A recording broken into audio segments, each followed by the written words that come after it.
काय होत असं तू आणि काय झालं असं. माणसाच्या जीवनामध्ये परिवर्तन होत असते, बदल होत असते आणि त्यांचं या ठिकाणी काही ना काहीतरी परिवर्तन देशाचं होत असते किंवा गावाचं होत असते. काळ सारखा टिकून राहत नाही म्हणून तुका म्हणे काळ आता करून शक्य बळ. मनाच्या ठिकाणी विचार करण्याकरता सुरुवात केली. माणसाच्या जीवनामध्ये माणसाला सत्ता आल्यानंतर माणसाने जगावं कसं आणि वागावं कसं हे ज्या माणसाला कळत नाही ते माणूस नसून तो एक पशु आहे किंवा तो एक गाढव आहे. पावनीय मनुष्यपणा जो न साधी ब्रह्मज्ञाना तो लांडा गर्द बजाना पुच्छविना दोपाई. आणि त्याला गाढव म्हणावं नाही शक्तीचं. म्हणून ज्या माणसाला राज्य आम्ही सगळ्याच्या मतावर सगळ्यांच्या धोरणानं आम्ही याला या देशांचा अध्यक्ष केलं, गावाचं सरपंच केलं, अरे याला नगरसेवक केलं आणि हे सगळंच लुटून खाल्लंय. इथलं नाही बरं काय, त्या इंद्र लोकांचं चाललंय. कोण म्हणाला? भरत महाराज म्हणाला इंद्र विमानात बसलाय आणि सैराट झालाय तरी लाज वाटत नाही, आम्ही शिकून देऊ त्याला. सोय घेऊन वारांगणा हो हो विमान हिंडवी गगना उल्लंघोनी साधू सज्जना ऐका घरी आटना उन्मत. पैसा आला, सत्ता आला, माज आली, घरची पत्नी सोडली, रस्त्याने वेश्यागमन करीत शेर शेट्टीला जाऊन वाईट धंदे करतो, वारांगणाच्या घरी जातो आणि इमान आमच्या डोक्यावर फिरतोय. आमच्या जीवावर झाले जो स्त्री सदा निराधा झाला मध्य प्राचली मातला जो धन लोभे बोलला त्याचा गेला विवेक. ऐका हे इंद्राचं वाक्य संपलं महाराज. भरत महाराजाचं वाक्य संपलं. एकनाथ महाराज या ठिकाणी सांगतात किंवा गौबा सांगतात, जे माणसं तुमच्याच गावातले नाही कोण्याही गावातले जे माणसं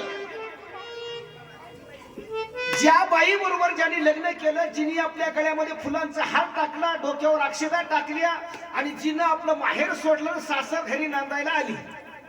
जाते ग माहेराला बाई बाई जाते ग माहेराला असं न म्हणता सासराच्या घरी राहू लागली.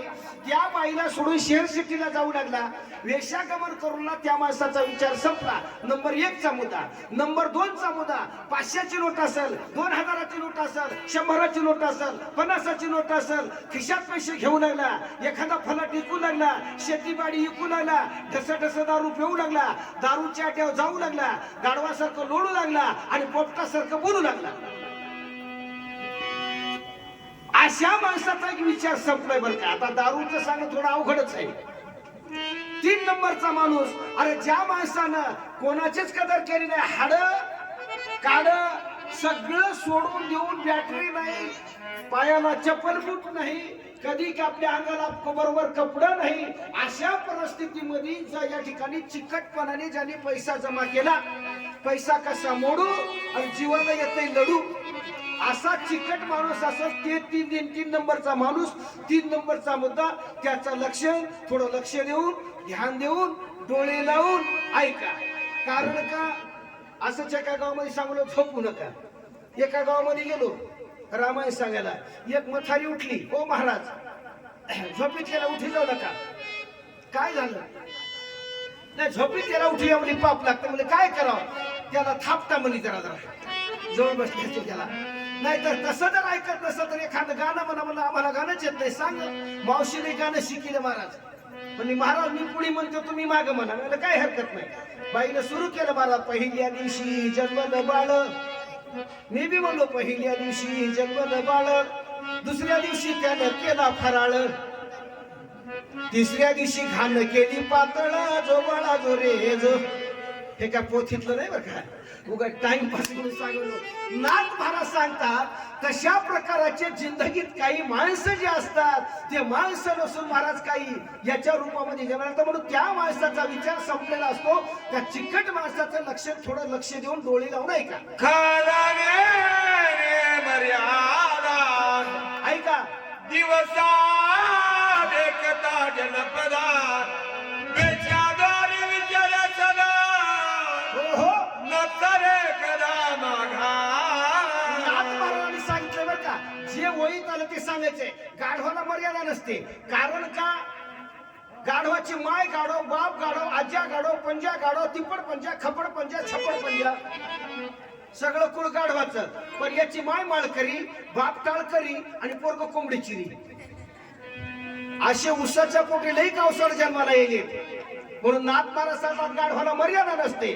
गाढवला मर्यादा नसते. महाराज गाढव सावलीला या ठिकाणी कधी अशा प्रकारे इकडे तिकडे फिरत असते.